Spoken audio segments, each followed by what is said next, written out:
Alors vous avez compris, je vois pas le micro, vous avez compris que petit à petit on est passé dans un champ qui est le champ de l'ethnologie, de la sociologie. Hein. Et donc c'est maintenant à Agnès Jean-Jean de prendre la parole, professeur d'ethnologie et d'anthropologie à l'Université de Nice, directrice du département d'ethnologie et d'anthropologie, qui vous prend la parole. Qui va essayer de rebondir. Qui va essayer de dire quelque chose. C'est ça. Voilà. En fonction de ce que j'ai entendu. Sur la question des addictions, oui, puisque ce n'est pas son champ de travail de recherche spécifiquement. Merci de le préciser. C'est une négociation. Une telle qualité pour aborder des sujets qu'elle ne connaît pas, qu'elle ne voit pas sur les choses. Enfin là, peut-être qu'il vaut mieux voir ça après, je ne pas tout de suite. Donc je ne suis pas du tout spécialiste de l'addiction et c'était bien entendu au départ.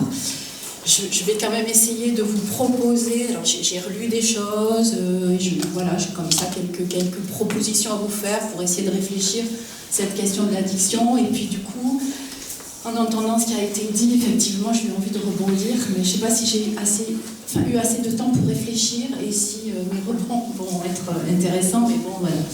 Alors, je vais déjà vous dire 2-3 choses, en fait. Je vous parlerai peut-être d'un de mes terrains aussi. Mais, alors déjà, d'un point de vue socio et anthropologique, la question de l'addiction renvoie évidemment à la notion de dépendance qui renvoie à la notion d'autonomie. Et cette notion d'autonomie, elle est quand même, on va dire, sociologiquement située, culturellement située. On est dans une société où l'autonomie est extrêmement valorisée, être adulte, c'est être autonome, et le drogué, le toxico est le contraire. Et l'image inverse de cette image valorisée qui est celle d'un individu autonome.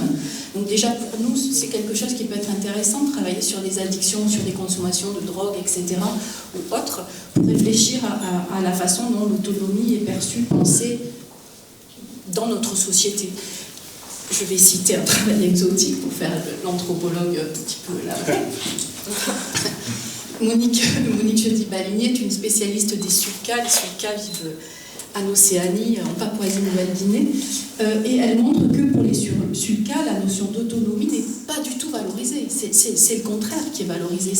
C'est le fait d'être dépendant des autres, dépendant d'un système culturel, dépendant d'une culture matérielle. L'autonomie, pour les sulcas, au contraire, est quelque chose qui va isoler, couper, fracturer le lien social. Enfin, si on peut parler de lien social, là je plaque sur les sulcas des notions qui ne sont pas les leurs, mais voilà, bon, déjà cette idée d'autonomie, enfin il me semble que ça peut être intéressant de s'interroger là-dessus. La deuxième chose pour nous qui peut être intéressante, j'avais écrit sur mon ordinateur, du coup j'ai un peu recopié 3 idées sur mon cahier, c'est vraiment, voilà. L'autre question est celle du pouvoir, parce que la question de l'addiction et de la dépendance, elle pose la question du pouvoir sous différents angles, et là je pense que je ne vais pas rebondir peut-être précisément, mais je peux rebondir. La question du pouvoir du sujet sur lui-même, de l'objet sur le sujet, mais aussi du pouvoir de la loi, du pouvoir de la famille, du pouvoir, enfin, de tous les pouvoirs qui finalement s'exercent sur un sujet, mais aussi le pouvoir que le sujet peut avoir ou pas sur lui-même et sur certains objets. Donc voilà, sous cet angle-là, c'est quelque chose qui peut comment dire, qui donne à réfléchir du côté de l'anthropologie. Je voulais vous parler également d'un travail alors de quelqu'un qui s'appelle Howard Baker, peut-être que vous connaissez, c'est un classique de la sociologie. C'est quelqu'un qui est interactionniste, donc je ne sais pas comment faire avec du point théorique, interactionniste, c'est-à-dire, enfin c'est la deuxième école de Chicago, considère que toute situation est le produit d'interaction sociale. N'existe pas en soi indéfiniment, mais elle est le produit d'interaction sociale, c'est-à-dire que là, nous sommes en train de nous mettre d'accord sur une définition de la situation que nous partageons, et donc il s'intéresse à la façon dont les situations sont négociées, traversées par les tensions qui présentent, qui sont traversées par comment dire, la nécessité pour les uns et les autres de s'accorder sur une définition de la situation pour pouvoir agir dans la situation en question, mais aussi essayer de faire en sorte que la définition admise soit celle comme la nôtre en fait. Et donc, ça va, c'est à peu près, voilà. Et donc Howard Baker montre comment ces tensions-là, cette interaction, elle va passer évidemment par des paroles, mais aussi par des objets, par des décors, par toute une culture matérielle, par des rites, etc., qui vont construire la situation, sans omettre donc les rapports de pouvoir. Voilà, première chose. Deuxième chose, Howard Baker s'appuie sur ce qu'il appelle la théorie de l'étiquetage, c'est-à-dire qu'il prête attention au fait que certains aspects de notre personnalité, par exemple la consommation de drogue, vont nous étiqueter dans des dimensions de notre vie sociale qui ne concernent pas ce champ-là. On peut être étiqueté comme toxicomane au travail, alors que ça n'a rien à voir avec le travail, dans la famille, alors que ça n'a rien à voir avec la famille. Le sida a œuvré pas mal de cette façon-là, c'est-à-dire qu'il était stigmatisant au-delà de la simple dimension santé. Donc, voilà. Et troisième point que je vais amener pour boucler ma boucle, Howard Baker travaille aussi sur l'idée, il a la notion de fabricants de morale. Les fabricants de morale, ce sont les groupes ou les individus qui, dans une société, ont le pouvoir justement de définir la situation et en particulier de définir ce qui va être déviant ou pas, autorisé ou pas, etc. Donc les fabricants de morale peuvent être... voilà, on en avait pas mal là dans ton exemple de fabricant de morale. Et du coup, quand il a écrit un ouvrage Outsider dans lequel il analyse la vie, le parcours des musiciens de jazz, mais aussi des fumeurs de marijuana aux États-Unis, donc dans les années 70, et il va utiliser la notion de carrière.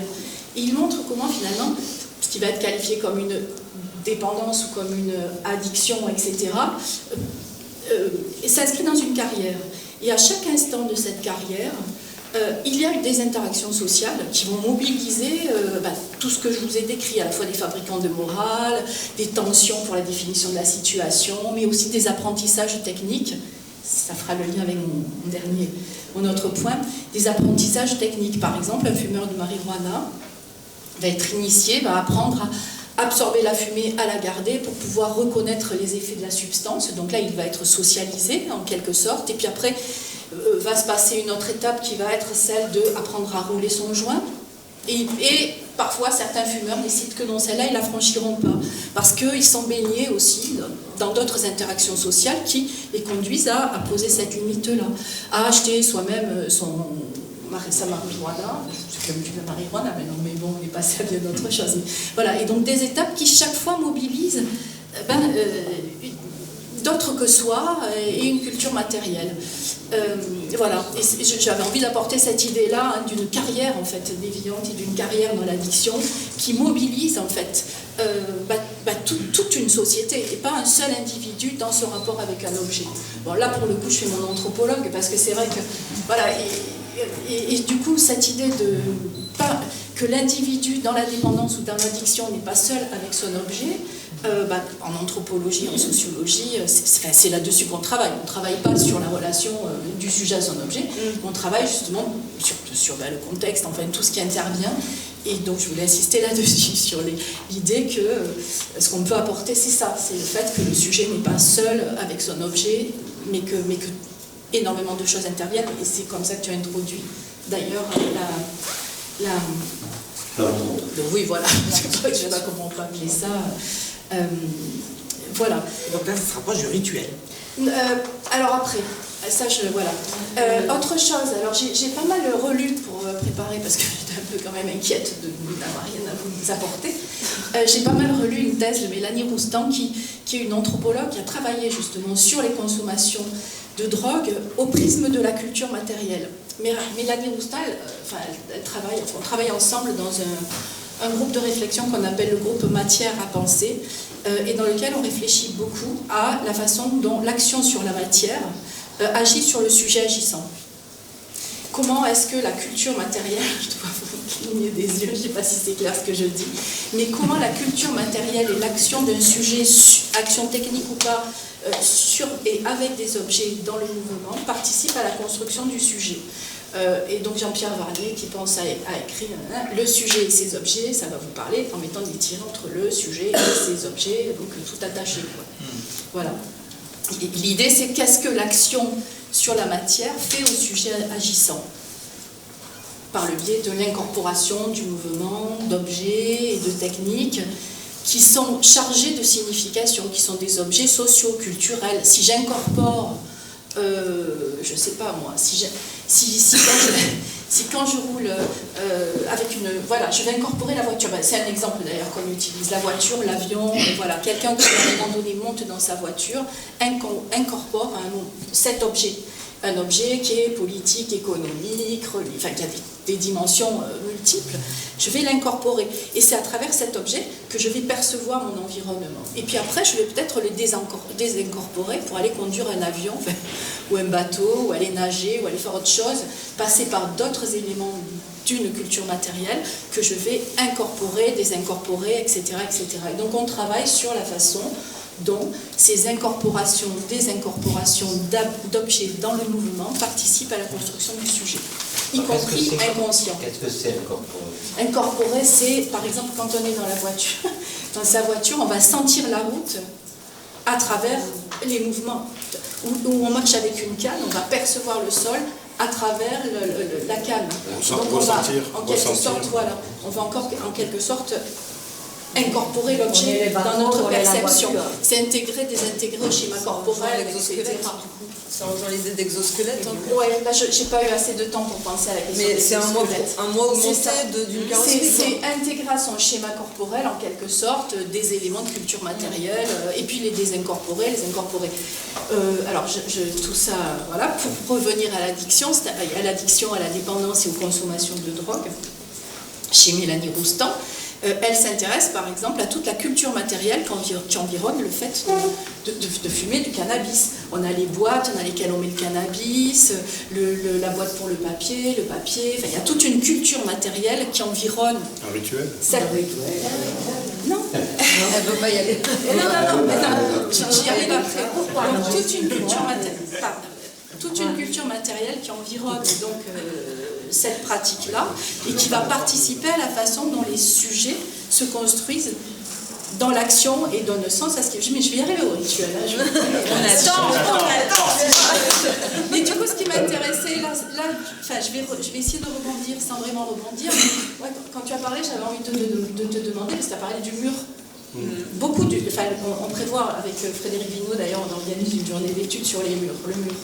Mais le mur, voilà, tu as parlé de mur, après j'avais envie de te demander, mais quand tu peins maintenant, est-ce que tu peins toujours en t'adressant au mur ou pas?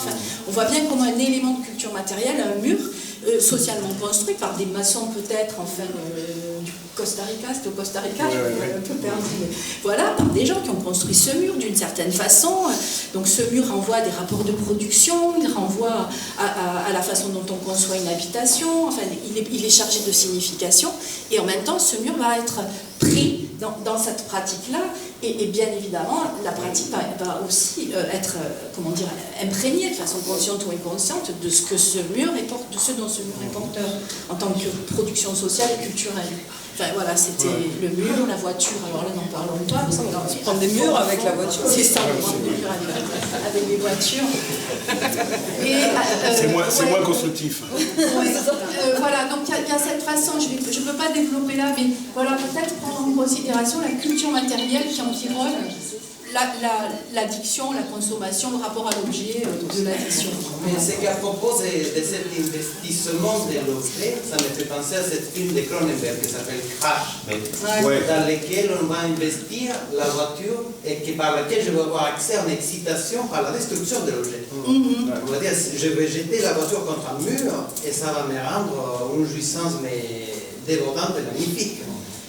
Et je ne sais pas, on va dire, l'objet prend cette place que pour être détruit d'une certaine façon. Pas toujours. Non, si on l'aborde à partir de l'addiction. Ah, peut-être. Là, je ne sais pas. Au fond, l'incorporation, c'est une sorte de destruction de l'objet temporaire. Puisque tu disais qu'après, il ressort. Enfin, on le ressort, on le dit, oui, mais on peut le reprendre après. C'est ça. On le reprend en passif. Voilà, c'est l'usage des objets nécessairement.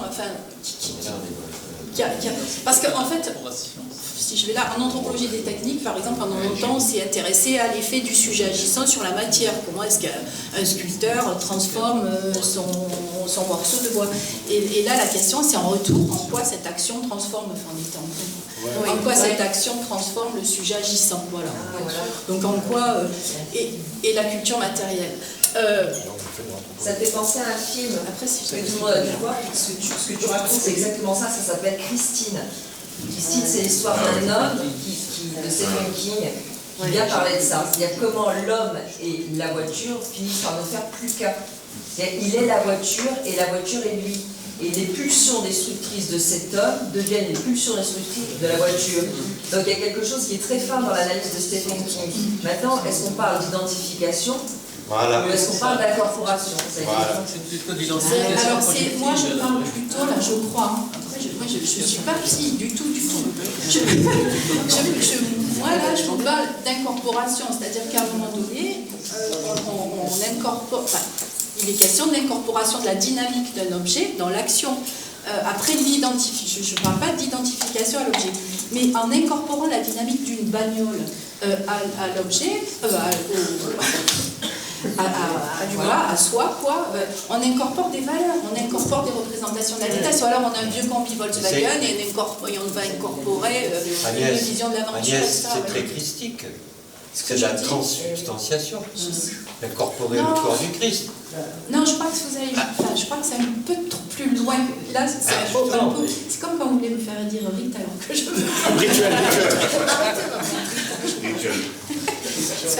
Jean-Louis, je vois cette idée comme ce que c'est que vous nous expliquez. Peut-être le micro. C'est d'incorporation, c'est l'idée qu'on a, nous, du côté de la psychanalyse, l'inconscient, c'est le social.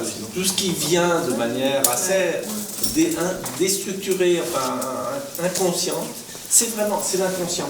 L'inconscient, c'est le social, c'est ce qu'on voit dans notre schéma borroméen. Quelque chose comme ça qui vient, qui s'inclut, on n'est pas capable de le dire, de le préciser, de nommer, etc. Mais c'est de là que ça vient, ça nous vient de manière un peu C'est autre chose que de dire que de faire corps avec. C'est pas pareil. faire quoi. C'est incorporé, enfin, c'est pas forcément fait. Enfin, et c'est pas définitivement. Pour la voiture, pareil. Alors attendez, là, je vais peut-être mal rebondir, mais tout d'un coup, j'ai des points. Mais la question de la voiture, qui renvoie quand même historiquement, c'est un objet. Par exemple, les anthropologues montrent que c'est quasiment un universel. Alors c'est en train de changer dans nos sociétés, mais régulièrement, les femmes sont quand même placées dans l'anthropologie des techniques. On montre que les femmes ont très peu accès aux techniques qui concernent la mobilité ou qui concernent la guerre, les armes pour tuer, pour chasser, etc. Et que souvent, quand elles ont des outils de mobilité ou des outils pour tuer, etc., ce sont des outils bien moins efficaces que ceux qui sont fournis aux hommes. Que certains savoirs ne sont pas transmis aux femmes. Là, il n'y a pas si longtemps que ça, un homme savait changer une roue quand il crevait, une femme non, dans notre société. Même nous, on ne sait plus changer. Voilà, là, on ne sait plus personne ne sait. Donc, on n'a même plus le droit, je crois, de faire appel à des valeurs. Toujours est-il que la voiture est porteuse aussi. L'objet voiture est porteur de ces choses-là, et qu'en incorporant des objets, on incorpore aussi de la signification et de la culture. C'est un objet, et voilà. J'ai un exemple en fait qui illustre juste très rapidement. Après, j'aimerais dépasser le quart d'heure. Juste un exemple qui illustre ce que tu dis dans l'aller-retour entre l'objet et l'humain. Une stagiaire qui a essayé de se suicider en fonçant dans un mur. Elle a survécu, donc la voiture lui a dit tu dois vivre quelque part. Elle est revenue avec ce type de discours en stage. Et à l'inverse, on se bat avec des gens pour essayer de leur faire entendre que leur voiture ne les protège pas de la mort. Donc il y a quand même cet aller-retour de j'en fais quelque chose que me renvoie la voiture. Elle me renvoie de la toute-puissance ou elle me renvoie que je dois rester en vie, peut-être. Enfin, ça m'a fait penser à ça. Mais c'est pour ça que... Pardon. Délire d'interprétation, la voiture m'a dit tu vas vivre. C'est pas au premier degré. Non, mais je crois que ce qui est très important dans toute cette histoire, c'est qu'est-ce qu'on en fait, comment est-ce qu'on parle l'objet, comment est-ce qu'on parle, enfin dans l'exemple que tu viens de donner, Nathalie, c'est pareil avec le masque, c'est-à-dire que le masque, ça n'a aucun intérêt d'interpréter un masque en lui-même tout seul.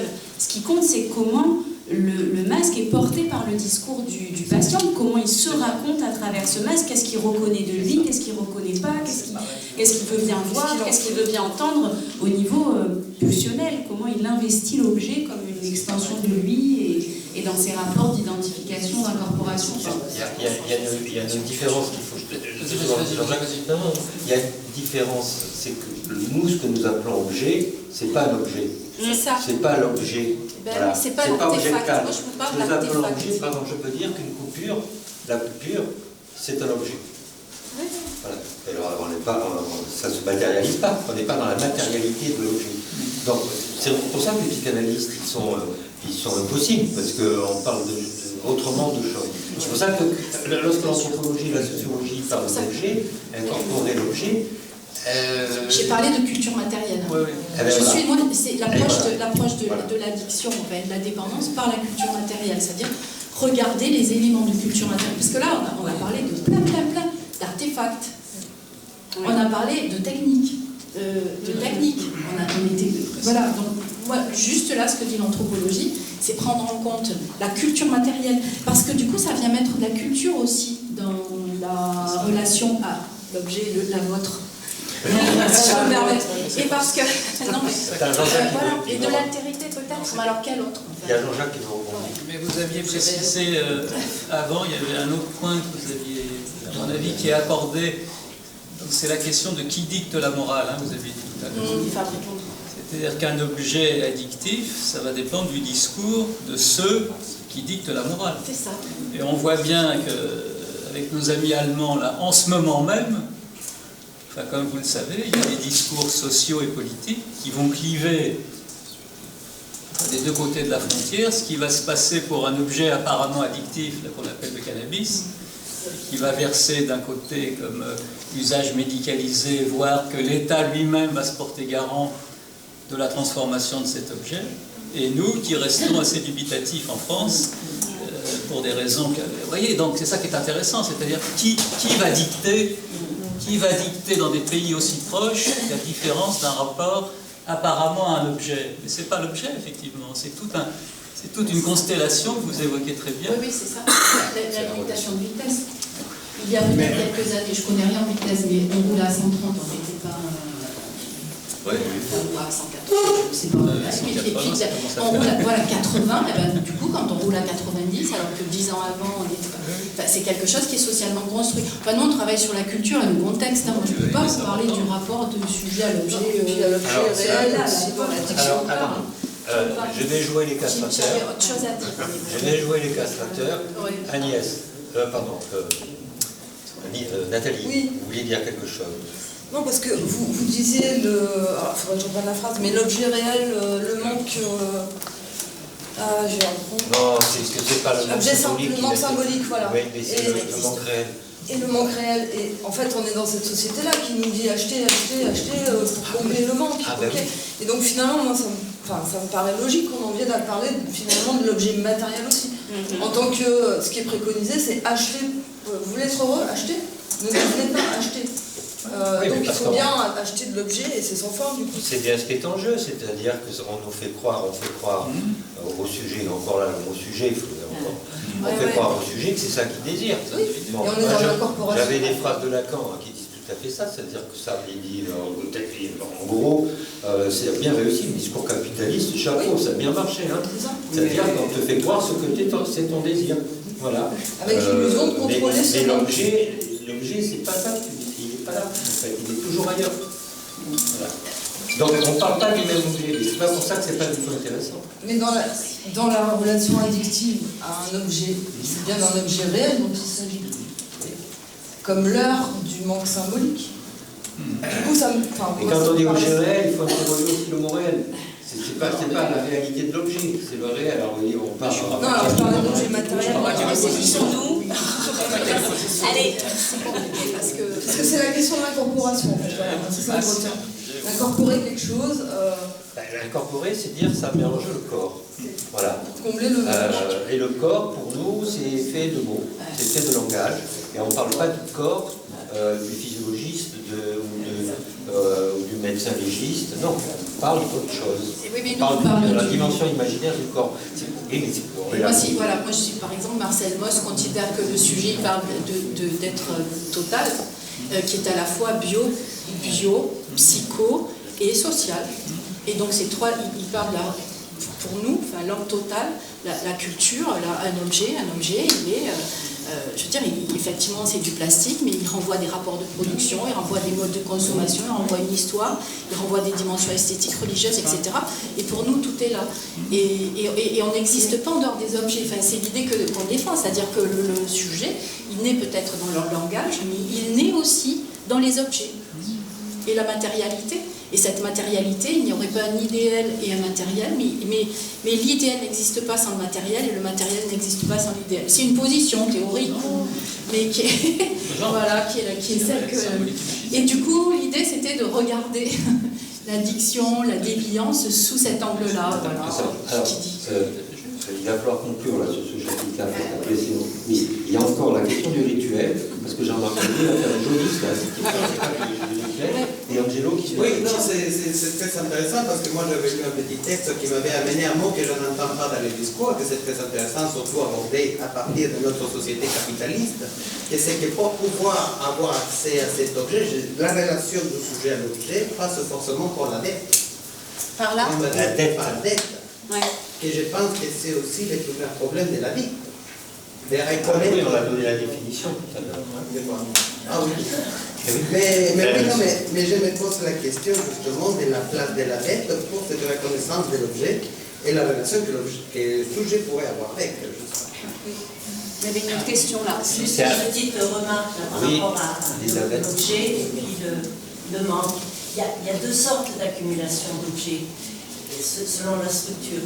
Il y a celui qui accumule des objets en quantité pour essayer d'arriver à une totalité, à une jouissance totale en ayant un maximum d'objets, et il y a celui qui possède par élimination. Il accumule des objets en disant c'est pas celui-là, c'est pas celui-là, c'est pas celui-là, c'est pas celui-là. Donc il se trouve toujours dans le manque parce que c'est jamais le bon objet. Donc il y a ces deux formes selon la structure. Est-ce que les deux vont pas ensemble? Oui, c'est parce que c'est pas celui-là on est toujours dans le manque. On est toujours dans le manque. Non, parce que le but, c'est la totalité. C'est la différence entre une structure professionnelle ou une structure hystérique. Ce que tu recherches, c'est l'insatisfaction. Donc, tu as beau accumuler les objets, tu n'obtiens jamais l'objet qui va te satisfaire. Tandis que quand tu es dans une structure plutôt obsessionnelle, tu accumules les objets pour essayer d'arriver à une totalité. Mais il y a toujours le manque. Non, parce que c'est pas le même état d'esprit, si tu veux. Bon, on va pas... C'est très intéressant.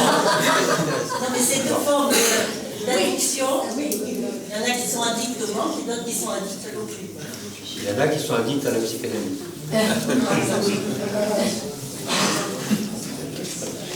Oui, alors, le rituel.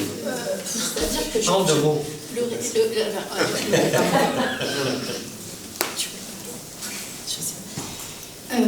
Il y avait autre chose dont je voulais parler avant de parler du rite. Non, mais c'est juste quelque chose qui, dans les entretiens qu'on fait, moi je travaille sur le travail, donc j'ai travaillé auprès de travailleurs des déchets qui boivent beaucoup, enfin qui buvaient beaucoup dans le cadre de leur travail et qui construisaient autour de la pratique de l'alcool des collectifs qui retravaillaient le travail, c'est-à-dire en buvant ensemble, ils retravaillaient le travail, ils affirmaient les valeurs, leur propre représentation du travail et bon voilà, j'avais envie de dire que des choses circulaient en même temps qu'ils buvaient, je parle au passé parce que la transformation de l'organisation du travail a fait que justement ces moments partagés, ces rituels, ces rites collectifs n'ont plus lieu puisque les écoutiers ne travaillent plus ensemble, ils sont seuls par camion, c'est plus rentable, on compte leur temps, donc ils ne peuvent pas échapper au travail pour aller s'arrêter dans un café et boire un peu.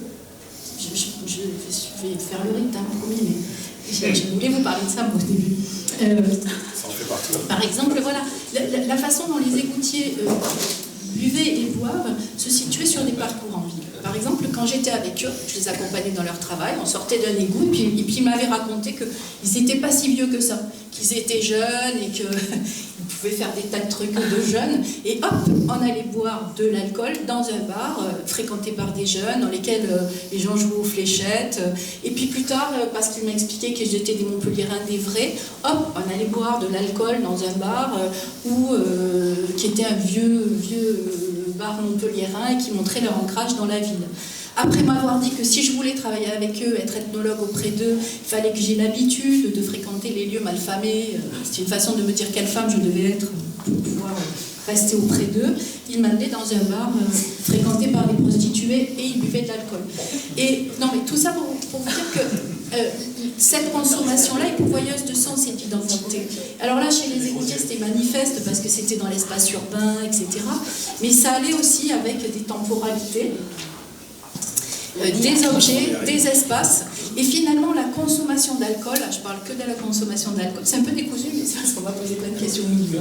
La consommation d'alcool, elle était finalement, par le biais de rites collectifs, de façon de boire ensemble, de moments, de mots qui accompagnaient, de boissons qu'on buvait à tel moment, et pas le soir c'était le pastis, dans la journée c'était la bière, etc.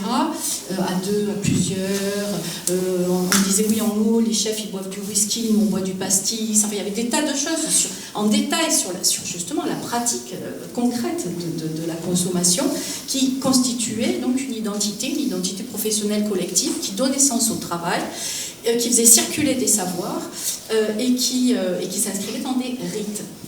Voilà, dans des rites collectifs. Le rite, c'est une série de rites, enfin une, je vous en donne une parce que vous comptez qu'on en a des tonnes.